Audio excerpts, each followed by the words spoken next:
Hello everyone. I have some great news. I've received a cold email recently, and I genuinely love receiving cold emails. Like, look at me, look at how happy I am receiving those cold emails.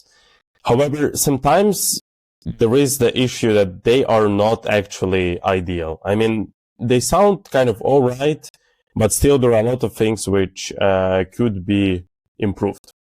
Like, for example, the cold email here, right? I just took a screenshot of the cold email which I have recently received, and I want to record this video just showcasing how you can actually improve it, right? What you can do differently, how I would personally rewrite it in order to make sure that if someone gets this email, they're thinking like, wow, I got a reply to it, right? So you might be thinking like, what's actually wrong? Like, what's wrong with this email? Let me tell you about it. First of all, right? Let's break it down. First of all, the subject line already tells me that this might be spam, right? Because it features my first and last name, which normally people don't do. Then it says the name of the person, like it's John here, right? And Google guessed it right. I found this email in my spam folder, meaning that it didn't went through the spam filters. And one of the biggest reasons why it doesn't go through spam filters is because of the subject line, right? If your subject line sounds like a marketing email, you can be sure that most of the times it won't work. Plus, he was using not the business email, he was using @gmail.com account, which again pretty much impacts the deliverability in a bad way. And hence, we can see that this was sent straight to my spam folder and not my primary inbox. The next thing here is when you write cold emails, you have literally a couple of seconds to grab your prospect's attention. And if you cannot, I mean, you are getting ignored straight away. In this case, we can see he starts with, "Hey, Lee, what's up? It's John here. Hope you're doing awesome, man." I mean, if it was some sort of DM on LinkedIn, I wouldn't say it's a bad way to start it. But here with cold email, we have just a fraction of time to actually capture person's prospect's attention. And if you're starting it by greeting the person in a way like, "Hey, what's up, dude? How are you doing?"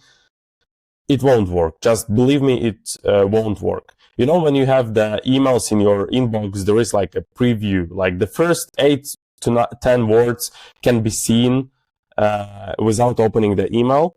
And if those don't catch your prospect's attention, you're done. That's the rule. Let's remember it.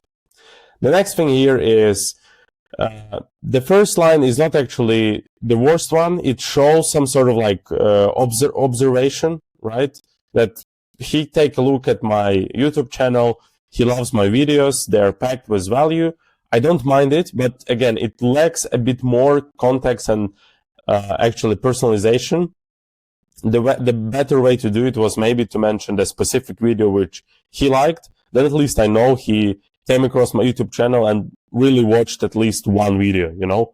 That's much better. And as you can see, straight after this short observation sentence, he goes straight into pitch, which is kind of big mistake. And as you can see, there are 3 sentences and they're pretty long describing what he's doing and his offer. Hence, without actually making it super relevant, he just pitches, which is, again, not the optimal way to do it. Then the next thing, he actually mentions the case studies, and those results are really great. So using case studies in your cold emails to add some social proof, I love it. That's how you do it. Really nice. However, I would just put them in a different way. And shortly after the breakdown, I'll show you my version of this cold email. However, generally speaking, using case studies, using names, showing the results is always a good thing when it comes to sending the cold emails. Then the next thing, he also included the portfolio, which again, I appreciate because you can just go on his website, take a look and kind of understand what sort of clients he worked with, maybe results of his work, or maybe some specific videos they were able to shoot and kind of get them viral, right? However, a big mistake here is including links in the first email. Definitely a big no, because by the rules of deliverability, if you include links without person first responding to your email, this might be as a spam activity, and again, you can be flagged as spam. Hence, I don't really recommend including links unless you're using some really great infrastructure like Maildozo, which allows you to do it at small scale. However, if you're not really advanced in cold email and deliverability stuff, just don't put links in your cold emails. However, actually having the portfolio and showing it, right, it's not the bad thing. So I really respect that.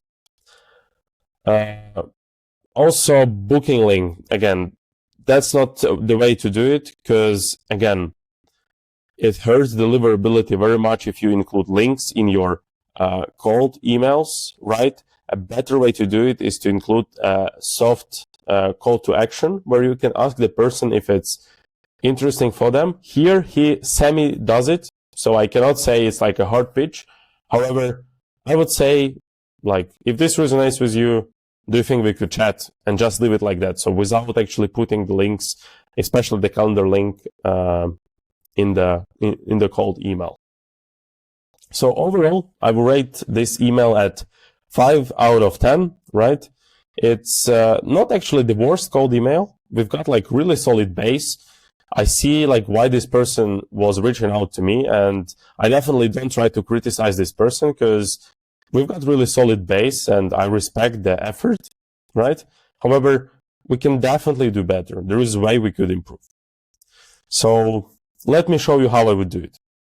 First of all, the subject line would be 2 words. 2-3 words is maximum you have to use, and I would even put them in the lowercase. Here, unfortunately, I choose the font which doesn't allow me to do so, but the subject line would be as simple as YouTube strategy, right? It has to be somehow relevant to your cold email, what you're writing about, right? So a short, punchy, like 2-3 words, short, punchy subject line works the best. YouTube strategy, definitely a way to do it. Or YouTube videos. Again, it's tied to the actual cold email, what it's about. So yeah, you could do it. And let's read out loud the whole email. Hey, Leap, saw your channel. Great video on cold email infrastructure. I actually published recently a video on how to set up the cold email infrastructure, and it's the most popular video on my channel. Great. Then the next thing, if you knew your channel could pull 2 to 3 times more views with the same content, would you still keep the current strategy? I hope creators turn YouTube into a predictable lead engine while they focus on filming. Want me to show you the growth system your niche leaders are using so you can copy it. And the PS line. We scaled Andrea Tsimi from 20K to 42K subs in 2 months and sold out his bootcamp in 48 hours. Great cold email, right? I hope you see the difference. However, let's break it down why this works much better. First of all, we have, again, punchy, straight to the point subject line, very short. It's tied to the topic of the cold email, hence it works better. We have human-like and personalized observation. I took a look at your YouTube channel, really great video about cold email infrastructure. Again, you don't have to like over-personalize it, sharing your insights on cold email infrastructure, but if you just show that you watched at least a specific video, it would be much better, believe me. Then we have a really great poke the bear question, which makes me think about the potential growth opportunity. Like here, if you knew your channel could pull double or triple more views with the same content, would you still keep the current strategy? That's actually a great way to picture it. So poke the bear question is the question which is tied to my potential pain or growth opportunity, right? And it shows kind of the way you could do it potentially. And the main thing with poke the bear question, it has to trigger the emotions, right? And here, it definitely makes me think like, if I could actually like publish the same videos, right? But the performance would be triple better. Would I actually keep the same strategy? That's a good question. It actually makes me think, right? Then we have concise pitch, right? It's, again, very short. We don't write the paragraphs. I help creators turn YouTube into a lead engine while they focus on filming videos. It's short. It gives me understanding of what this person is doing, and I don't need anything else in the first email. So that's enough for me to understand what you do. Then we have a soft call to action with actually great offer. Want me to show the growth system your niche leaders, or you could say GTM leaders are using, so you can copy it. Great. Why would I say no to it? Especially when right now I'm trying to get more out of YouTube. Really great. And then we have the PS line, which makes things even better because we add social proof. We show the similar kind of person. We help them double their subscription number, right? And we also help them sell out their community in 48 hours. That's actually great. So let's read this email one more time with those thoughts. Subject line, short, punchy, YouTube strategy. Hey, Flip, observation line, which is not too personalized, but also human-like. So your channel, great video on cold email infrastructure. Then we have poke the bear question, which should evoke some emotions. If you knew your channel could pull double, triple more views with the same content, would you still keep the same strategy? Would you still keep the current strategy? Then we have a short elevator pitch. I help creators turn YouTube into a predictable lead engine while they focus on filming. Then we have soft call to action with value. Want me to show you the growth system your niche leaders are using so you can copy it. And the PS line with some more social proof. We scaled Andreas Simi from 20K to 42K subscribers in 2 months and sold out his bootcamp in 48 hours. So that's, in my opinion, if not the golden standard, but at least a really good cold email, which would convert much better compared to the previous one.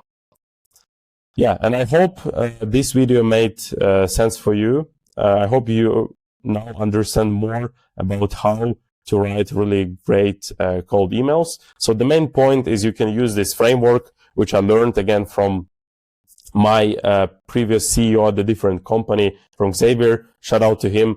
It's first of all observation line, then we have poke the bear question, then we have elevator pitch and call to action with free value. So that's how it works. You don't need like 200 words, 60 to 80 words, really concise, straight to the point, punchy email. They work the best. And again, I hope this was helpful. Hit like and subscribe button for more videos about go-to-market strategy, about RevOps and sales. I'm really trying to publish at least 2 videos every single week and showcase some value to you. So I really appreciate your support under each video. And if you need help building a sales engine for your own B2B company, or you want a go-to-market audit, which I also conduct quite often, feel free to connect with me on LinkedIn. Let's chat. I actually take on 5 more clients in 2025. So if you're really serious about auditing your current system and improving it so that you can get a head start for 2026 and get a lot of leads, sign a lot of clients, get more revenue, you know where to go. On my LinkedIn, please text me and we'll chat. And hence, I'll see you in the next video. Ciao.